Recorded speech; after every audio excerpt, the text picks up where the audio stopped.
All right, in this lesson here, what we're going to be doing is taking a look at variables and data types. Now, variables are going to play such a significant role in all of your programming experiences from this point forward. Basically, all they are memory locations that are set up to hold a specific type of data. Now, why would you want to store data? Well, think about it. Just in our common day life, every day, we have to remember things, and we remember things for specific reasons so that later we can recall that information for doing something with it.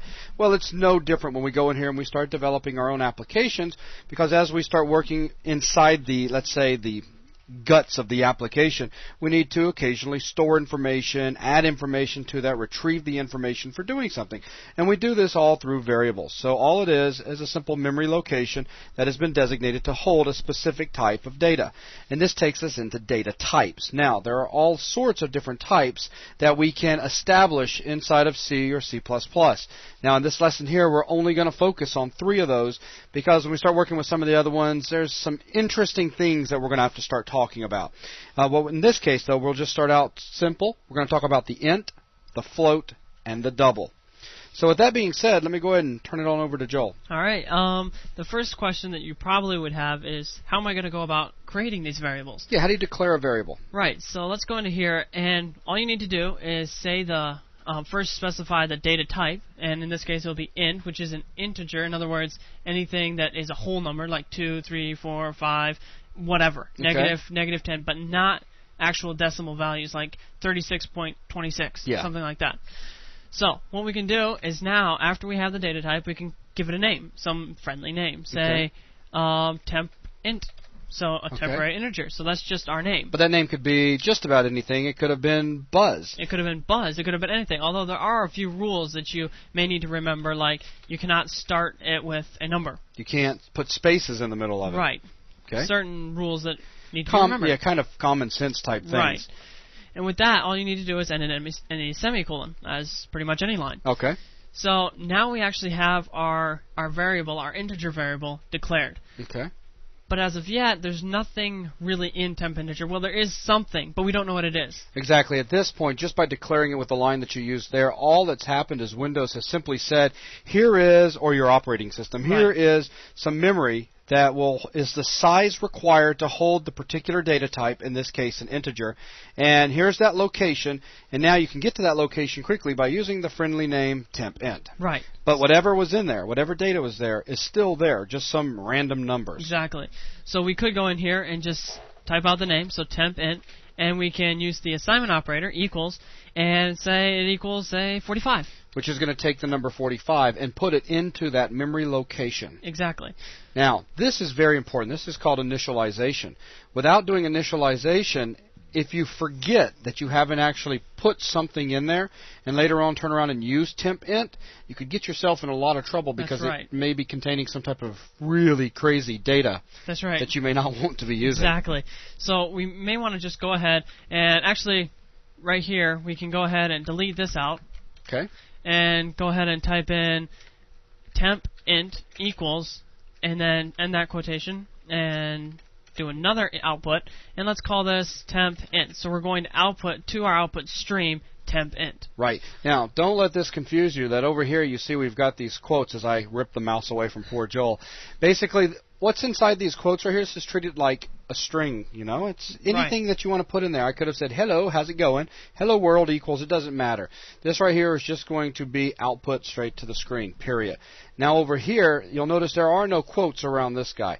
And what's going to happen here is, well, without no quotes around it, we're going to be referring to the data that's being stored inside of temp int, which in this case happens to be 45. Right. This may even make it a little bit more clear if we go in here and say, my variable temp int equals. Excellent. So with that, we also have an end line, and let's go ahead and see how this looks. So let's go ahead and press Control F5. Do you want to build? Yes, I want to build. And it builds and links, and you'll see that it says, let's move this down, my variable temp int equals 45. Hey, I say it works. Yes, it does. Now, yes, it does? Yes, it does. Yes. Okay, so now we've got a couple of other variable types to talk about, but before we get into those, because those are going to be really brief discussions. Let's take a look at something that I find to be very valuable when working in C++, and that is the ability to kind of debug your code. Now, I know we've got later on a full lesson on debugging, right. But right now, the reason I want to show a little bit of debugging stuff is because we have the ability to actually see what memory location this information is being stored in and what information is in that memory location at any given time. So, yeah, why don't we do that? We can press any key. And down here we have, on line 9, we have our initialization. Let's press F9. Basically, we're setting a breakpoint here, so we stop at this point when we get into our debugger. But we'll talk about that more in the debugging lesson. And let's go up into debug. And all we need to do is press F5 or start. And now we're dropped into, basically, we can go one line at a time through our code. Right. And you'll see that we're on this line, temp in equals 45. And down here in our autos window here, basically it's showing all the variables that basically Visual Studio is saying is relevant to us. So we have our temp int variable here, and you'll notice if over here in the value, our value is some negative weird number. Yeah. We don't really know what it is. Definitely not 45. Definitely not 45. So that's why we need to always initialize our variables. Otherwise, we don't know what's in it. That's because at this point, in case you're wondering, the breakpoint means we stopped at that line. We have yet to execute that line. Right. So if we press F10, now we've executed that line, move to the next. You can see with the yellow, actually, you can see with the yellow arrow on the side which line's about to be executed. Right. So now that we've executed the one, take a look at what happened to our value. Right down here, our value is now 45. Excellent. And if you look up here, we have this memory 1 section. Right now I have it automatically come up, but if we exit this out, let's just exit it out, and you'll notice if we come up to here with our section here, our menu, we can come down to memory, and we can choose to add a memory window. So if we press memory 1, you'll notice now we have a memory window that's actually showing our memory, our computer's memory. So basically what Joel has just done is opened up somebody's brain and he's looking inside. Oh, yeah. You're looking at the actual data that exists at those memory locations in your RAM at this very moment. Actually, it's our RAM. But our RAM. So if you look here, we so have... be careful! Don't go messing around with this without being careful. Yes. Notice we have the address here, and this is where, in our case, we want to look for the address of temp int. Now, all you need to do is put an ampersand and then type in the variable name. We'll be explaining this more in the pointers section, but all you need to do is that, and if we press enter, you'll notice we jump down, as we already were, in fact, to our memory address for our temporary integer. Right. And you'll notice we have a 2D 000000. Yeah. Our integer is 4 bytes. And you'll notice that's why each one of these is going to be 1 byte, each set of zeros. That's right. So this is a total of 4 bytes all the way to here. That's right. So this 2D is, in hex, 45. That's right. As a matter of fact, by holding your mouse over, look at the little pop-up right there. It brings up a pop-up. Isn't that sweet? And for those of you that are going, 2D is 45, what? Well, this is base 16. So D is, this is how you count. 0, 1, 2, 3, 4, 5, 6, 7, 8, 9, A, B, C, D, E, F. Right. Then as soon as we get to 16, 16 is 1, 0, because 16 is the second column over. Well, you got 2D, so you've got two 16s. Right. Add those guys together. And you get 32. There you go. And then you add 13, and you get 45. Hey! So if we change and this... go ahead and show them about, or talk about the flipped memory representation there as well. Also, this is sort of a flipped memory representation, like you just said. And it is. Because if it was 2D 000000, that if you looked at it and actually looked from left to right. Right, if this was, you were thinking this was the high value. Number, yeah, that would be a crazy high number. Huge number. So, I mean, don't think of it as 000 and then we put 2D. That would be an insanely high value in our case. Exactly, because that would be flipped. Right. So if we can go in here and actually change the specific values we have here, we can say 0F, which is... 15. And this is why we say be very careful. Notice how he's changing stuff. You're in my memory changing stuff, dude. Be careful.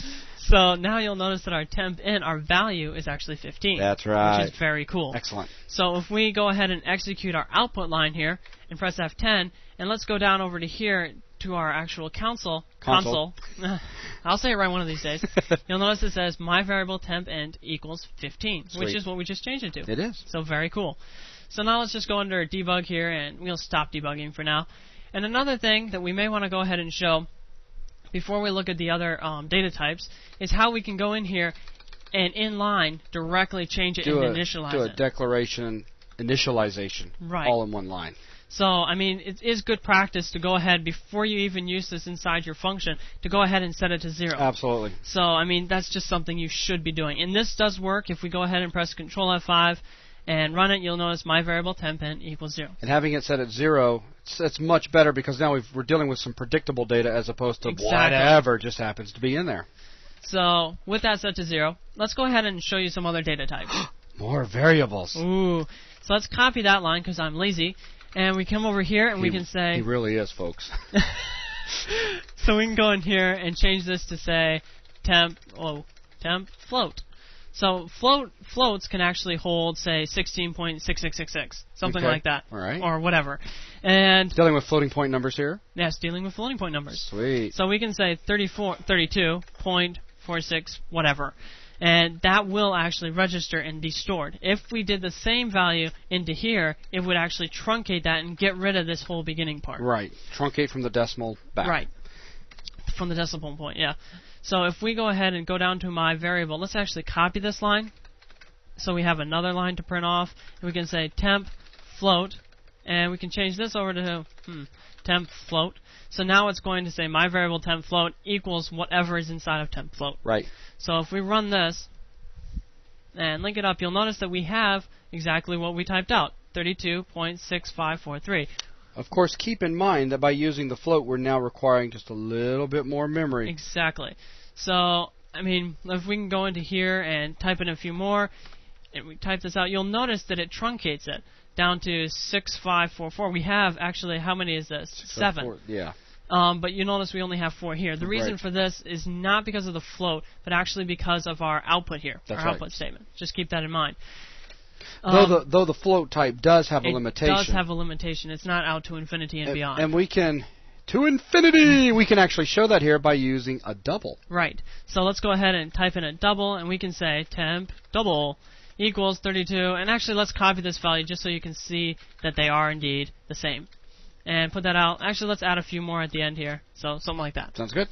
And let's add this another line. Let's go into here, and let's say temp double and temp double. So now if we execute this, you'll notice something interesting. Every single one of these, both of these, our float and our double, are both truncated. Again, but see the beauty of introducing the little bit of debugging stuff a second ago? Yes, now it's going to come in handy. Now let's take a look at what those variables actually are if we were to stop and look into them. Right, so if we press F9 and stop, actually, you know what, let's stop at our, right, let's just stop right here. And let's press F5, and now we've started to debug. And you'll notice that we're at these lines, and if we go down here and look, our temp double equals 32.65 whatever. And if we go to locals, I mean, in this case, autos, it's not showing everything that we need. That's because it's checking for variables closest in our range. And you notice temp in is right next to us, right on the line that we're executing, and temp double is on the last line we are executing. Right. So things we're not really worried about float, but we are. So if we go to locals, this is going to show all the local variables that we have access to. And by mentioning local variables, that brings up a discussion of scope, which we'll talk about in just a minute. Exactly. So if you look down here to our temp int, we have a value of 32, as we specified in our integer. And temp double is this long number out here, but then our temp float only goes to here and then stops. The reason for that is our temp float cannot hold as much, doesn't have as much accuracy as our double does. Exactly. But it's not as large of a place in memory for holding data. So it's kind of a balance. You want to decide, do I want accuracy or do I want to save memory? Right. So it's kind of keep that in mind. So let's go ahead and stop this. Of course, right now that's not something you'll really need to keep in mind as you're just starting to experiment and learn how to make very basic programs with C++. But later on, when we start getting into some of the more advanced stuff, memory control is going to become very, very important. So let's get rid of that breakpoint by pressing F9. And now let's kind of introduce a little bit of local and global access. In other words, let's talk about scope. Scope, exactly. Yes. So if we go outside of our main function, let me just quickly create a variable. So outside of our functions entirely, we can say, let's create a integer, and we'll call it myvar. Okay? That sounds good. And we'll initialize it to something like 234. That sounds excellent.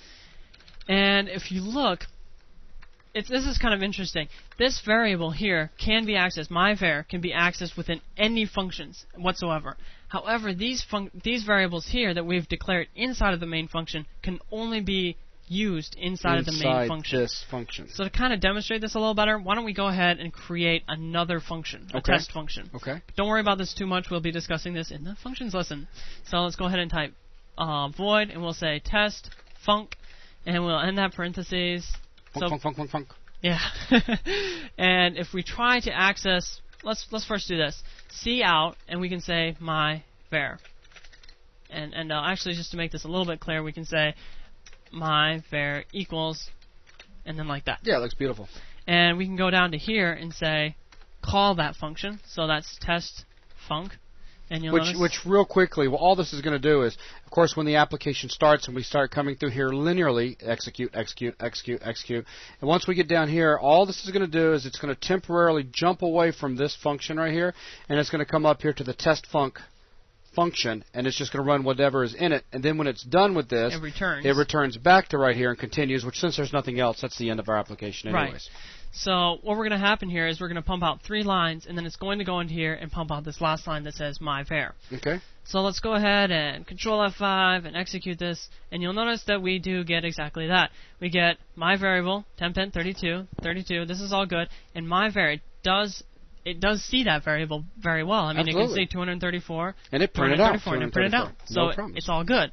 However, if we were to do something cool, like, well, how about this? Copy one of those lines. Let's copy him. Yeah. And put them up here. Yeah. Oh, we got temp double here, so it's looking for a temp double inside our test function. I would say our compiler is good enough that it's going to recognize that temp double is not a global variable that was defined outside of the function, and it's probably not going to like what you're trying to do. No. So if we press, let's go into our build, and let's say Control F7 or compile. And if you look, it doesn't like errors. you. It doesn't No, it doesn't like you me at all. So if we go here and double-click on our error, you'll notice it brings us to the line that's causing the problem. And you'll see it says, wait, undeclared identifier. Our temp double is out of scope. It hasn't been declared. Right, it hasn't been declared. As far as this is concerned, it does not exist here, period. It's not that it's out of scope. It's just not here. Right. Because it's a different variable down there in the other one. Exactly. So what we could go ahead and do, I mean, if we really, really want to temp double, we could go ahead and take our double declaration here, put it over here, and now this is in the global section, declared outside of any functions, so it basically has global priority. So every function can see it. Right. So if we press Control F7 again, no problems. You got it. And if we press Control F5 and link it and run it, you'll notice that it recognizes it just fine. Now, do let me go ahead and say this, since these videos are going hand in hand with the online course at 3D Buzz. We don't really like global variables that much, do we there, Joel? No, we don't. No, you should handle your data appropriately. Right. Sending copies of your data so that it can be worked on, etc., and then returned back properly. And we will be covering all of that stuff later on as we progress further and further into working with variables, pointers, etc. Right. But going in there, and because a beginner could simply say, well, man, I'm just going to make all of my variables global. Not a good idea. Not a good idea at all, because you could end up accidentally writing some sort of data to a variable that you didn't intend to write in one of your function calls that could end up messing up other functions, which in the end is going to give you a bad output for your program. Right. The global variables do have their place. They do. They have for constants, etc. I mean, there are uses for it. It's just don't go in there and try to make every single thing a global variable. Exactly. If there is a way to make it a localized variable and be smart about it, do that.